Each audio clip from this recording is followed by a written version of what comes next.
Sumanthiran. Thank you, Honorable Deputy Chairman of Committees, for the opportunity to participate in this debate.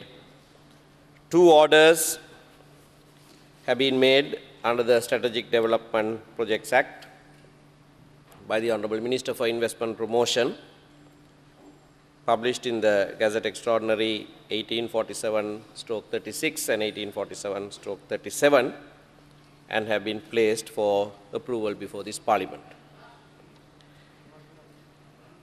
The Honorable Minister who preceded me complained bitterly that the ordinary people of this country are being misled by the opposition, that there are no hidden agendas. He emphatically said there is no gambling enterprise, no casino in these projects, but that the opposition has misled not only the ordinary people but even the Venerable Mahanayakas, and induced them to write a letter asking that these orders be amended. I don't think the Honorable Minister should devalue the intelligence of the Venerable Mahanayaka Theras. No, several members in the government ranks themselves who consciously kept away from participating when a division was called for last evening. And one member of the government, the Venerable Honorable Atureli Ratana Thera, quite decisively voted against the approval of these two orders. Is it the Honorable Minister's position that he also has been misled by the opposition? Why is it? Ask yourself why. Let us leave aside what the opposition says. Leave aside the people you say have been misled.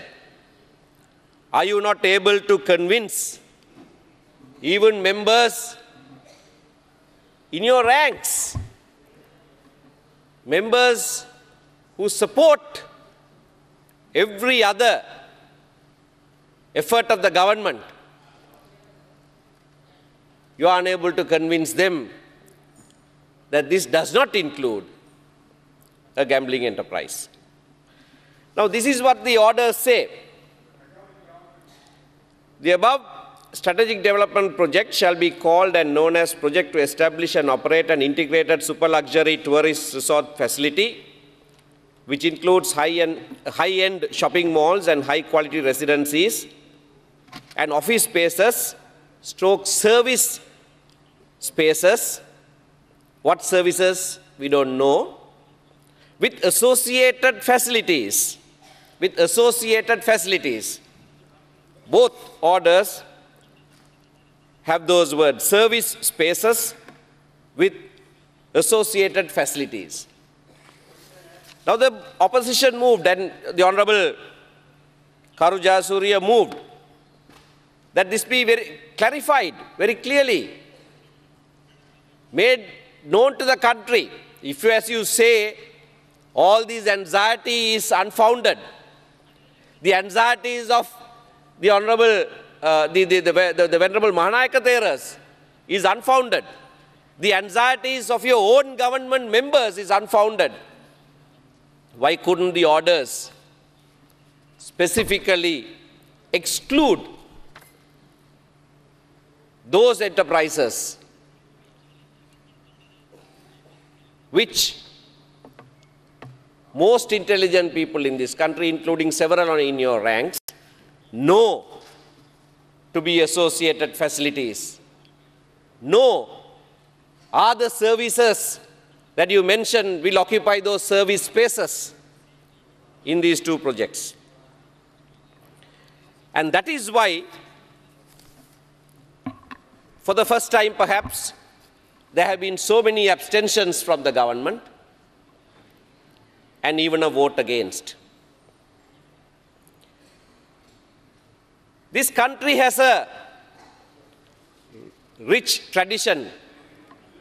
It is a home of at least 4 great religions, not just 1 or 2, but 4 great religions of this world. What does Buddhism say about gambling? In Sutra Pitaka, in the Diga Nikaya, Singlovada Sutra, Buddha explains, there are young householder, these 6 evil consequences in indulging in gambling. 1, the winner begets hate. 2, the loser grieves for lost wealth. 3, loss of wealth. 4, his word is not relied upon in a court of law. 5, he is despised by his friends and associates. 6, he is not sought after for matrimony, for people would say he is a gambler and is not fit to look after a wife. And what are the 6 channels for dissipating wealth which he does not pursue? Indulgence in intoxicants, which cause infatuation and heedlessness. Sauntering in streets at unseemly hours. Frequenting theatrical shows. And D, indulging in gambling, which causes heedlessness. Association with evil companions and the habit of idleness. It's not only Buddhism that has so much to say about gambling, intoxication, debauchery, all of these associated activities that may be included in the 2 orders that are being debated. The Rig Veda from the Hindu scriptures, 10:34-13, has this to say: play not with dice. No, cultivate thy own land.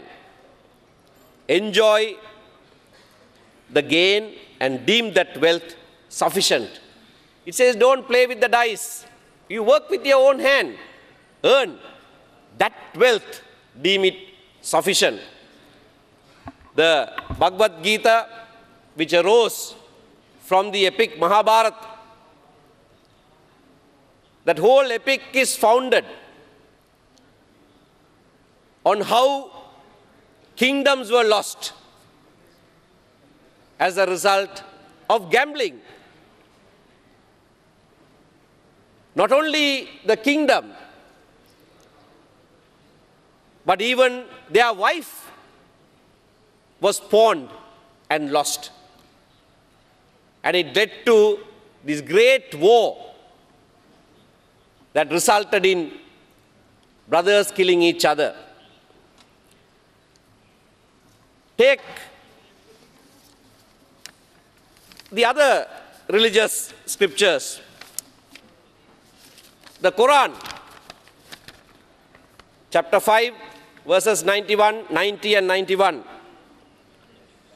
O you who believe,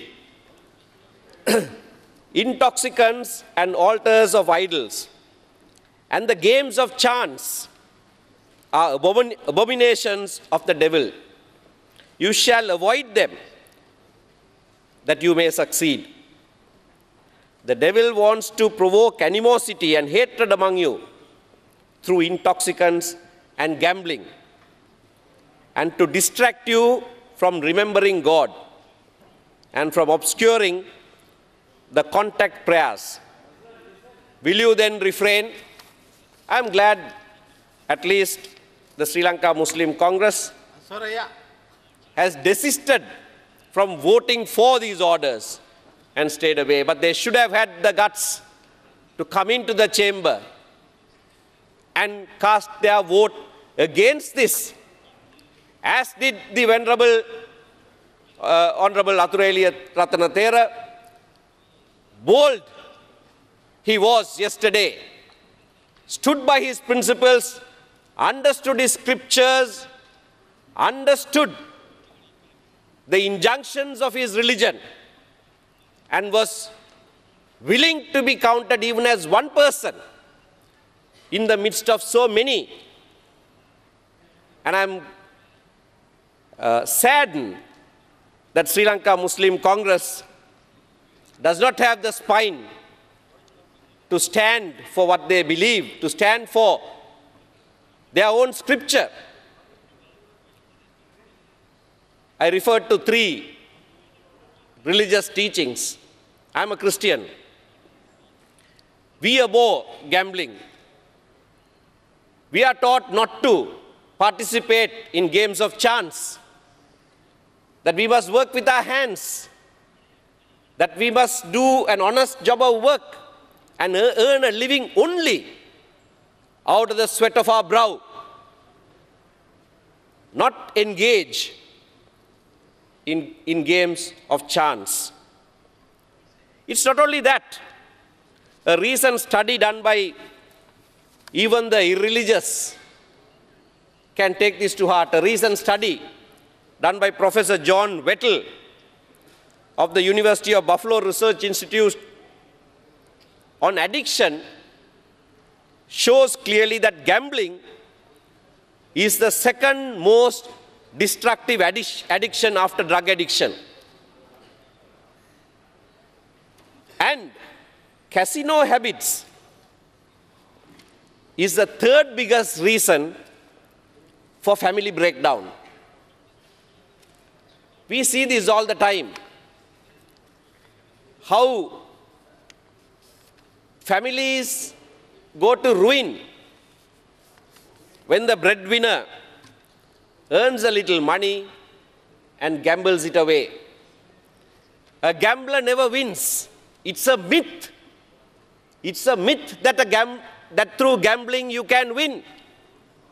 It entices you and it keeps you, it lures you to invest more, spend more. It is always the agency that wins. It's the enterprise that wins. It's the owners of the gambling dens who always win. They never make a loss. So they prey on the weakness of the people. They prey on the avariciousness of people who think we can make a quick buck this way. And that is a grave sin according to any religious teaching, and even thinking irreligiously, looking at what these vices do to family life, to people in their own life. One is to be responsible. One will keep all of that away. You can't say that you are bringing foreign investment, and therefore whatever that investment does is good. This is just like gambling itself. That the lure of money, you think you are gaining, but eventually it is a country, it is a people of this country who will lose. Those who come with this investment, 350 million and US dollars and 300 million US dollars, they are not coming to do charity in this country. They are coming with that money to make more money. These persons have been named. These persons are known. The business that they are involved in at present is well known to the world. And that is why the fears have been raised. That is why there is anxiety that has been expressed in that letter that Honorable Joseph Michael Perra tabled, that have been written by the Venerable Mahanayakas. You don't bring a gambler to invest and then assuage the people, try and explain it to the country and say, no, there is not going to be any gambling. They are coming to build hotels and rooms, swimming pools and leisure areas. And the health of the country will be better because there will be exercise facilities. No. A gambler, a gambling enterprise invests only to run that enterprise. See the kind of people you have attracted. See the kind of people who have offered, whose investment you have already accepted. So it is a lure of money. We understand that the government is cash-strapped. We understand that the economy is doing badly. However much you window dress the central bank report, in this itself, there is enough to show the perilous state that the country's economy is in. Therefore, to keep things afloat, while keeping things afloat, you yourself make some money on the side. Line your own pockets. You are bringing these people in, calling them investors. They are not investors, they are sharks. They are like the loan sharks. They come with this money only to take away more money from us.